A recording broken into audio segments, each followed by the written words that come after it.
దేవుని పరిశుద్ధ నామానికి వందనములు. అందరికి కూడా హృదయపూర్వక వందనాలు. అందరు బాగున్నారని నేను తలంచుచున్నాను. ఇక్కడ ఈరోజు దేవుని వాగ్దానం చదువుకుందాం. బైబిల్ గ్రంథంలో నుంచి అపోస్తల కార్యములు 2వ అధ్యాయము 42వ వచనంలో 42వ వచనంలో మీరు కూడా బైబిల్ ఉంటే కంపల్సరీ తెరవండి, అక్కడ చదువుకుందాం. వీరు అపోస్తలుల బోధ యందును సహవాసము యందును రొట్టె విరుచుట యందును ప్రార్థన చేయటి యందును ఎడదెక్కగా యుండిరి.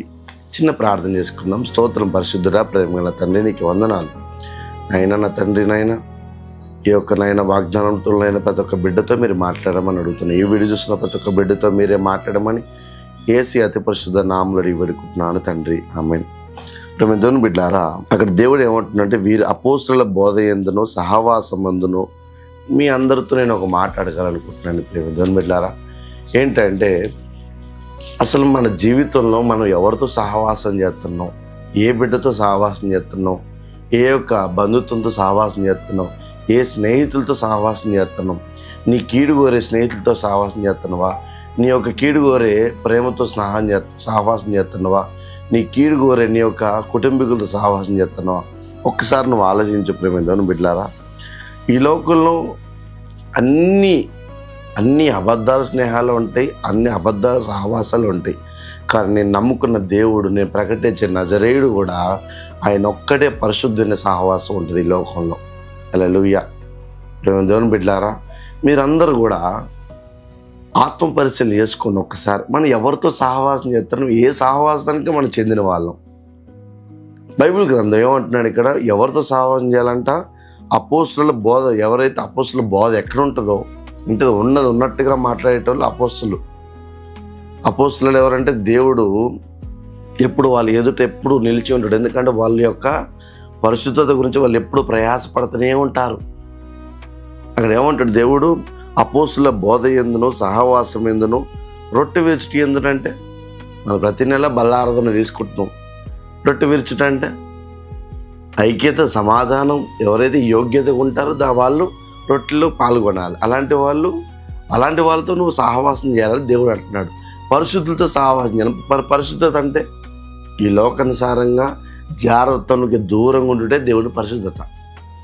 ఈ లోకంలో దేవుడి యొక్క నామానికి దగ్గరగా జీవించి ఈ లోకానికి పాపానికి దూరంగా ఉండుటే దేవుని చిత్తం, దేవుని యొక్క పరిశుద్ధత.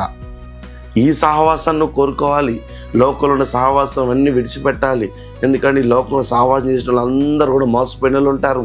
కానీ దేవుణ్ణి నమ్ముకున్న వాళ్ళు మాత్రమే, ఇప్పుడు కాదు ఎక్కడ కూడా ఏ ఒక్క గ్రంథంలో కూడా దేవుణ్ణి నమ్ముకున్న వాళ్ళు ఇప్పుడు వరకు ఆగిపోయిన వాళ్ళు లేరు, చెడిపోయిన వాళ్ళు లేరు, లేదా లోకానుసారి పడిపోయిన వాళ్ళు లేరు. ఎందుకంటే దేవుడు ఆయన మనసులో అయినా సరే, ఆయన గ్రంథంలో అయినా సరే, ఆయన ధర్మశాస్త్రంలో అయినా సరే పరిశుద్ధత గురించి ఎక్కువగా ప్రాధాన్యత ఎక్కువగా దేవుడు ఇస్తాడు. దేవుని బిడ్డలారా, ఈ వీడియో చూస్తున్న నువ్వు కూడా నీతో దేవుడు మాట్లాడుతున్న మాట ఏంటంటే నీ జీవితంలో ఎవరితో సహవాసం చేస్తున్నావు, ఏ బిడ్డతో సహవాసం చేస్తున్నావు? దేవుడు ఏమంటున్నావు? అపోస్తలుల బోధ ఎవరైతే అపోస్తలుల బోధ ఉంటారు కదా, వాళ్ళు ఎందుకు సహవాసం చేయి. వాళ్ళు లోకానుసారి జీవించడం కాదు. రొట్టె విరుచుట ఎందుకు వాళ్ళు ఎవరైతే దానిలో పాల్గొంటారో వాళ్ళతో సహవాసం చేయి.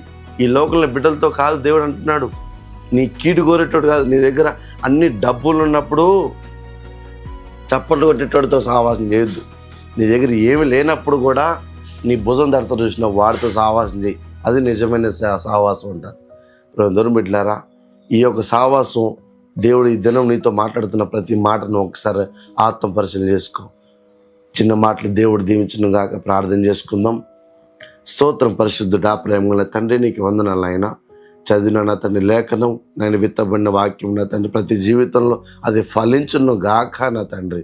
నా ప్రార్థన ఆలకించిన తండ్రి, ఈ వీడియో చూస్తున్న ప్రతి ఒక్క బిడ్డకి ఈరోజు ఈ వాగ్దానం ద్వారా బిడ్డలందరితో మీరు మాట్లాడమని యేసు అతి పరిశుద్ధ నామములో వేడుకుంటున్నాను తండ్రి, ఆమేన్.